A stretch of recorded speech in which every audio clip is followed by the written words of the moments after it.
What's up, Havenites, and welcome to another episode of the Pull List. Hope everybody's having a good week so far. We're getting ready to head into a 3-day weekend. Yes. Everybody be safe this weekend. Remember, no drinking and driving. Stay at home. Read comic books. Watch TV. Do a lot of grilling out. That's what this guy's going to do. And watch some AEW Sunday night. We got to see what's going to happen in the Four Pillars match. But until then, let's get right into the Pull List. We've got the store folio. Let's see what we have. We had a decent week. I mean, it's always good when the store folio is full like that.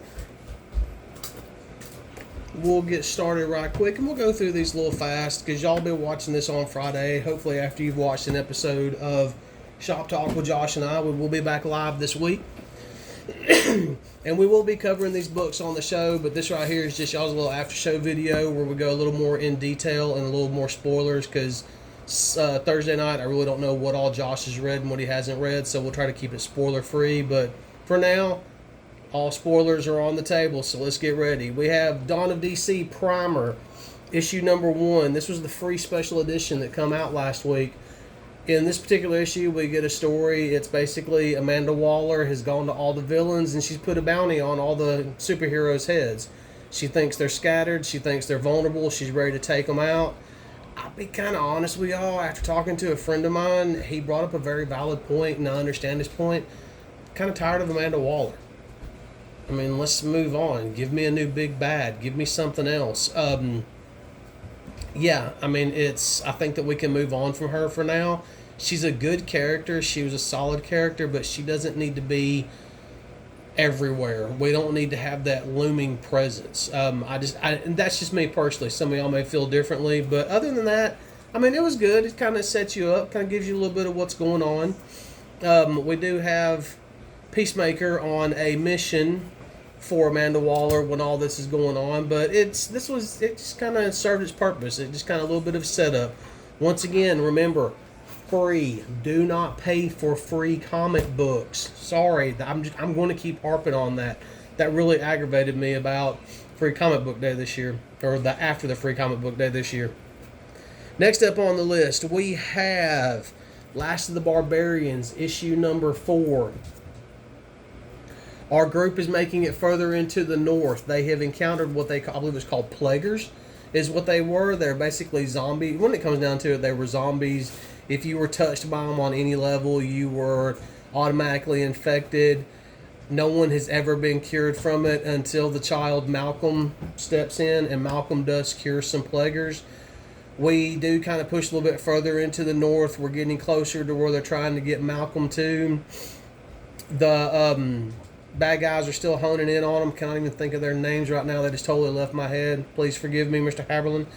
But bad guys are closing in on them. We do get a little bit of a cliffhanger to where the bad guys turn into plaguers themselves at the end of it. And that's kind of where we're left. This was it's another good issue. I mean, I really enjoyed this issue. It's one of the ways that this was billed was it had a little bit of Princess Bride in it. I can kind of see that, but it's very faint. It's almost like a combination of Princess Bride, Dungeons and Dragons, a little bit of Conan, some sword and some sorcery. I can see the Princess Bride with 2 characters, possibly a 3rd character, but other than that, I think it's a little bit more Dungeons and Dragons style, to be honest with you. And it's been really good so far. I've definitely enjoyed it. I definitely want to see where the story goes. But it was another solid read. Like I said, issue number 4, Last of the Barbarians. Next up on the list, we have by AWA, surprise, surprise, an independent comic title made it to the pull list this week. We have issue number 3 of Red Zone. So I've been trying to figure out what Red Zone really and truly reminded me of. I know I told y'all that it kind of felt like the movie Red with Bruce Willis, but there's also a author. He writes only ebooks. His name is J. Robert Kennedy, and he writes a shared universe series between 3 different titles, and one of the titles is Dylan Kane, the Dylan Kane thrillers. He's the American version of James Bond, just less gadgets, a more realistic version of James Bond, so to speak. And in one particular issue of that, he encounters some former Soviet and former American spies, and they kind of have flashbacks and things, but you see them at old age and how they're kind of dealing with what they used to do, and that's kind of the way this is written and the way these characters are playing out. It reminds me of that particular issue of Dylan Kane, or that particular book in the series, in the Dylan Kane series. I can't think of which book it was right now, but it's been really, really good. This has been a solid read by Cullen Bunn. It's been fun. You're so far away from the superhero genre. You know, no demons, no Dungeons and Dragons, nothing like that. I mean, it's just a good spy series. It really is. I've thoroughly enjoyed it. We have one issue left in it. I don't know if everything would wrap up in this next issue. I personally hope that it does not wrap up. I hope it ends with a cliffhanger, because I would really like to see AWA carry this series forward. I think there's still a lot of story left to tell. Even at the professor's age, there's still a lot of story left that you can tell with his character, and there's still tons of backstory that you could tell with his character. In this particular issue, he is basically trying to make it out of the city into a old friend / foe of his that is retired, so that he can try to help smuggle him out of the country, or anything that he can do to help at all. So that's been fun, watching them get away from the other retired, basically special forces / spy / contract killers that have all retired due to old age. There was one part that I thought was absolutely great. You find out that the sniper that's on the roof from issue 2 that's trying to kill him, one of the reasons why she cannot hit a clear shot is because cataracts. I thought was great, because I mean it really, for lack of a better way to put it, it humanized her character. You know, yeah, she's mad. Yeah, she's wanting to take him out. Yeah, on some level, she used to love him. Kind of hinted at they had a thing at one point, but old age has caught up to her. Old age is going to catch up to all of us sooner or later, and I thought that was a really good representation of that. Once again, guys, if y'all are not reading AWA books, you're truly missing out on some fantastic, phenomenal reads. Red Zone has been great. Cullen Bunn, every single issue, he's hit a home run with it so far. And I really hope, AWA, if anybody from y'all sees this, please carry this title forward beyond 4 issues. I would love to see future arcs with this. Next up, we have Gunslinger Spawn. This was issue number 20. Sorry.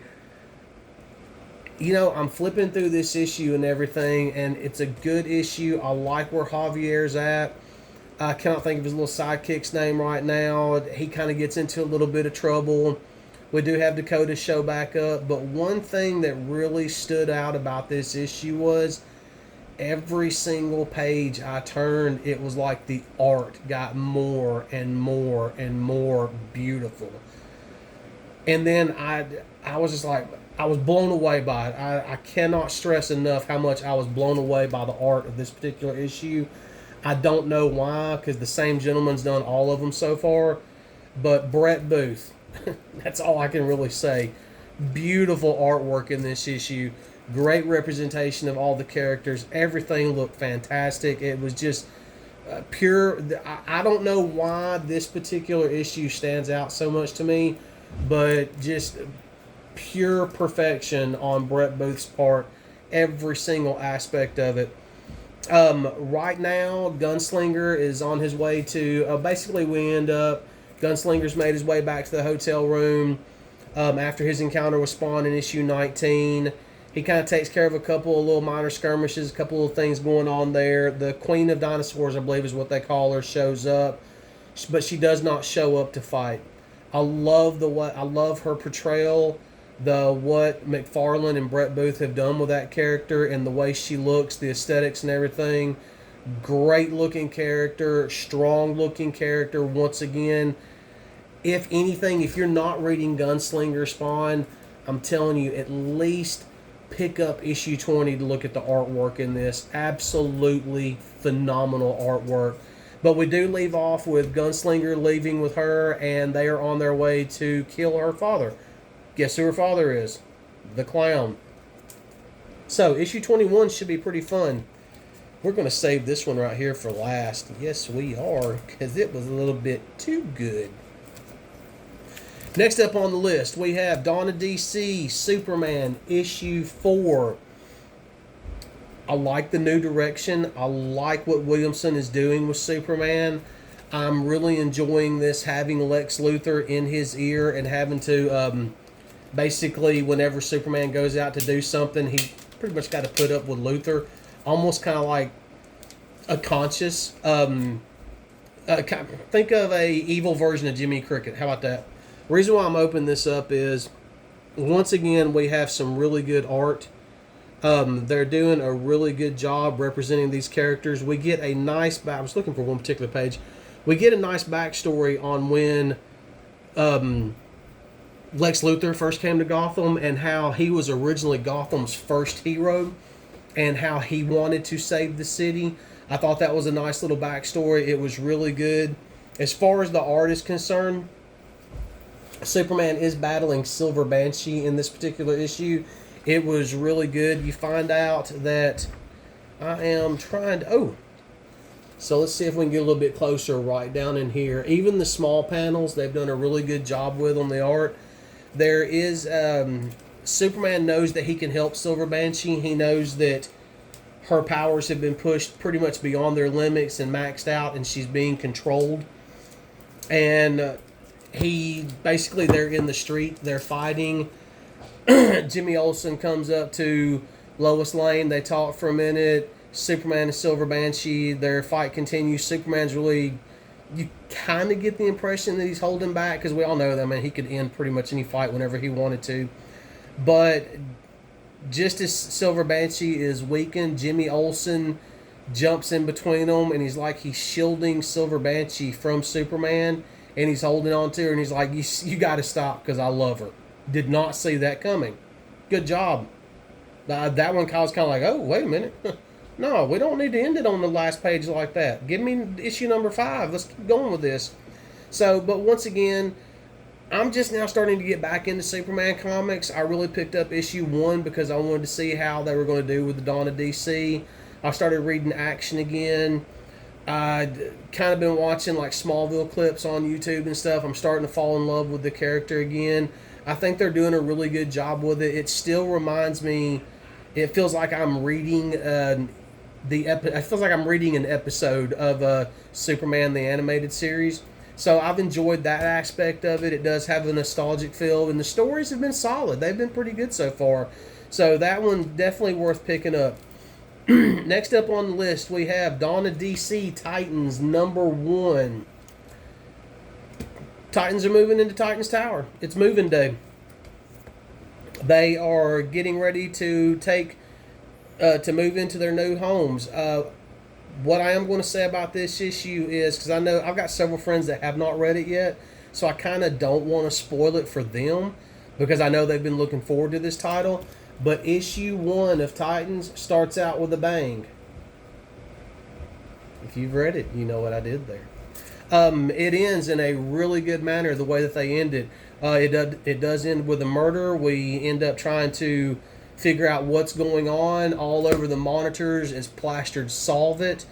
The Titans do kind of have to run off just before they can actually move into Titans Tower to go on a little mission involving Titano. We do see Peacemaker in this particular issue. He does show up. Once again, we get a Waller reference. I'm not too thrilled with Waller. I'm kind of over that. Let's move on to something else. But apparently that's going to play heavy into it. At least not heavy into it. That's going to be looming in the background for a while. But big thing, written by Tom Taylor. Anybody that's reading Tom Taylor, this is exactly what you think it would be. It's good. One thing that I've really enjoyed is, if you're reading Nightwing, you know that Titans have been showing up more and more and more in Nightwing, so that's really where it started. It's going from Nightwing to this was just kind of a nice continuation of their story. So it was very natural, it was very organic, it was done the right way, and I really enjoyed that. So I cannot stress enough, if you're wanting to jump on something new, if you enjoy Tom Taylor, you'll definitely enjoy this. A friend of mine said, "Hey, was there anything weird in it?" No, there really wasn't anything weird in it. It was just a good, solid issue. I think the weirdest thing was Beast Boy is changing shapes in his sleep because of a nightmare. So, but but it fits the story, so it was good. Uh, so, Titans 1, make sure you pick it up. Next up on the list, we have Fantastic Four, issue 7. Thing about that is, Legacy, this is actually issue 700. And Doom has arrived. And just as you expect, it's intolerable. For those of you that know, you know. This was a really, really, really good issue. A little bit of an oversized issue. I think we had a great story with Doom. They could have actually drawn out his story a little more, but it was a phenomenal read. If you're reading Fantastic Four, you're going to understand what I'm about to say. It keeps getting better with every single issue. We are full blown. Oh, and by the way, we've made it to Aunt Petunia's house. It's taken us a while, but we finally got there. Aunt Petunia's got a nice place in the country. I hope they stay there for a while. But Sue, Reed, Johnny, Alicia, and Ben, they are kind of helping out Aunt Petunia by staying in this place. It's supposedly haunted. The story does play into that. You see what the actual ghost is. There for just a minute, I was kind of laughing to myself because I felt like I was reading a Fantastic Four version of Scooby-Doo for just a minute. I thought it was great. But then we find out what the ghost actually is, and Doom does show up. And the character of Doom was captured perfectly in this issue. I've got a couple of friends that they're kind of on the fence about what they're reading right now and everything else. I know that they're Fantastic Four fans. I'm telling you, just pick this up. You know who you are. You're going to enjoy it. It was really good. Once again, this was issue 7. I'm sure that the trade will be out soon. If you don't, I don't think any of these are real. I think the first print did sell out, and I think they did go to a second print. But still, they're not hard to pick up. You could probably grab them through your LCS, or they could be ordered. But I highly recommend Fantastic Four. It's exactly what you want those characters to be. They're a family of adventurers again, which is exactly what they said that they were going to do and what they wanted them to do. So I highly recommend Fantastic Four. Please, for the love of God, shave Johnny Storm's mustache. All right, next up on the list, we have No One, issue number 3. Oh my God. Oh my God. Yeah, it was that good. We actually see No One in full blown action. It's not just running across a rooftop. It's not just tackling somebody out of the way of getting shot. We actually see him go into a fight. We see No One handle business. It took 3 issues. It was aggravating the out of me, but it was so worth it. Kyle Higgins is an absolute genius with this book. You can tell that he's put a lot of thought into the story. You can tell that, and for those of you that are not reading, there's a companion podcast to it. There's Twitter feeds. There's Twitter feeds for No One. There's Twitter feeds for the Drop PL, which is the newspaper. The Pittsburgh newspaper. There's so much going into it, but the book itself is standalone. He wouldn't need to do any of this other extra stuff. The other extra stuff is literally icing on the cake and has just created this immersive experience. I hammered it last time. I'm going to hammer it again. A completely and totally immersive experience for $3.99. The podcast, everything else is free. I really, really, really want to turn people on to this book. I know several people that are reading it. We actually have a group text that we do text about this issue after we read it. Actually, not just this issue, but all 3 issues. We've had some really good conversations on it. This is I know this is going to sound kind of bad, but I'm going to say it anyway. No one is an event. This is not something that you want to miss out on. If you're looking for a just no holds barred, I mean, it's a gritty crime drama. Yes, you do have a vigilante. There's still murders going on. There's copycat killers. There's, infighting in the police department. There's so much going on. It is such a rich and in-depth story. It's not even funny, and I cannot praise Kyle Higgins enough for what he's done with this title. I will say this: go get him, Ben. For those of you that read it, know exactly what I'm talking about. Ben is on the hunt, and you see it at the very last page of this issue. He is, he's got his file, and he's after him. We all know that Ben is not No One because Ben was actually saved by No One at one point. So we know that he's not. Plus, he's retired, and I just don't think that he would be. Them old bones would be able to move the way No One moves. So, but it's finally seeing No One in action was the payoff. That is actually the pull list for the week. I am going to throw one little bonus thing out there right quick. I will be starting the trade paperback for Radiant Black, Volume 3, probably tomorrow evening while I'm watching wrestling. We'll go in and knock that one out. So when we'll get caught up on Radiant Black and start doing y'all some reviews on that. Please, like I said earlier, keep in mind this is a 3-day weekend. Y'all be safe out there. Have fun with the family. Watch wrestling. Read comic books. Do some grilling out. And like my boy says over on Two Brothers Comic, Nick Ellis says, I am the best part of Two Brothers Comics. Y'all have a good weekend.